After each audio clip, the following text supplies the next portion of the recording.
నమస్తే JK news కి స్వాగతం. తెలుగుదేశం పార్టీ జోహార్ అన్న ఎన్టీఆర్, తెలుగుదేశం పార్టీ జోహార్ అన్న చంద్రశేఖర్, జోహార్ అన్న చంద్రశేఖర్, తెలుగుదేశం పార్టీ జోహార్ కొల్లాపూర్ సుధాకర్, జోహార్ కొల్లాపూర్ సుధాకర్. రామారావు గారి గురించి చాలా విశదీకరంగా చాలా బ్రహ్మాండంగా చెప్పారు. దాంట్లో ముఖ్యంగా ఆయన ఫస్ట్ వచ్చినట్టు తెలుగు వారి ఆత్మగౌరవానికి అనే నినాదంతో వచ్చి తర్వాత పోంగా ఆ ప్రచార రథం మీద చూస్తున్నటువంటి వాటికి ఏ విధంగా ప్రజలకి అవకాశాలు, వాళ్ళకి ఏ విధంగా ఏదైనా కావాలనేటువంటి ఆలోచనలతో పుట్టుకొచ్చినటువంటి చాలా సంస్కరణలు చేస్తారు. అన్ని సంస్కరణలు మనం ఈరోజు ఆస్వాదిస్తున్నాం. దానికి అందరికీ కారణం ఆ మహానుభావుడికి. ఒక సామాన్యుడు రాజకీయాలకు వచ్చాడంటే ఆ ఘనత ఎన్టీ రామారావు గారు. ఎన్టీ రామారావు గారు రాజకీయాలకు రాకముందు, ఎన్టీ రామారావు గారు రాజకీయాలకు వచ్చిన రాజకీయాలు తరం మారింది.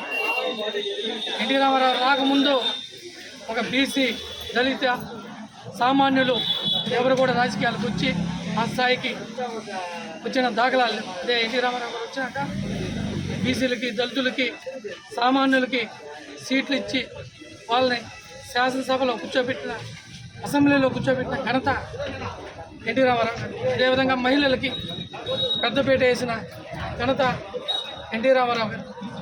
అదేవిధంగా ఆయన అసలు పార్టీ పెట్టడానికి ముఖ్యంగా ఈ సమాజంలో కూడు, గుడ్డ, గూడు ఈ మూడిటికి ప్రాధాన్యత ఇచ్చి అన్నం ప్రతి ఒక్కరూ భోజనం చేయాలనే ఉద్దేశంతో ₹1 బియ్యం, కేజీ బియ్యం ₹1 పెట్టిన ఘనత రామారావు గారు.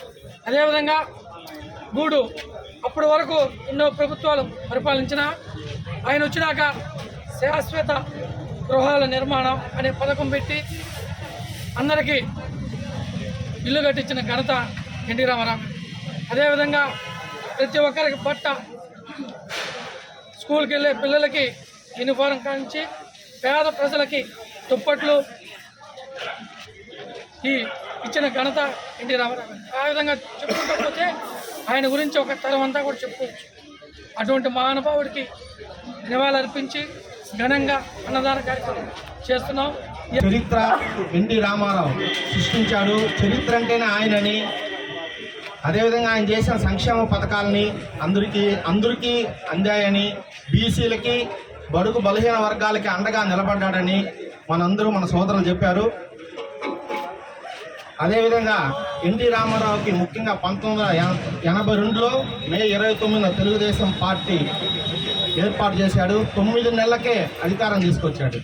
ఆ 9 నెలల్లోనే ఆయన అనేక యాత్రలు చేశాడు, ప్రజల మధ్య తిరిగాడు.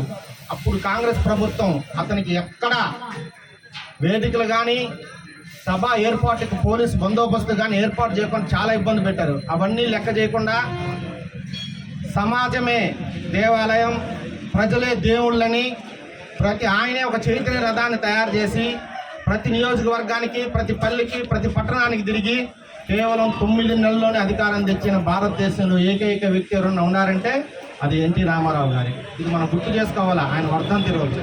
అదేగాక ఆయన ఎన్నో సంక్షేమ పథకాలు తీసుకొచ్చాడు. ఆయన మెయిన్ 9 నెలల్లో తిరిగిన దానికి ప్రజలకి ఏం ఏర్పాటు చేయాలనే దాంట్లో కూడు, గుడ్డ,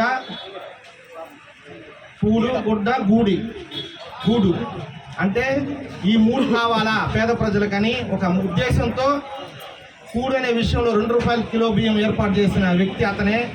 అనేక ఇల్లులు కట్టించి, ఇల్లులను ఏర్పాటు చేసి అనేక పేద బలహీన వర్గాలకి ఇల్లులను ఏర్పాటు చేశాడు.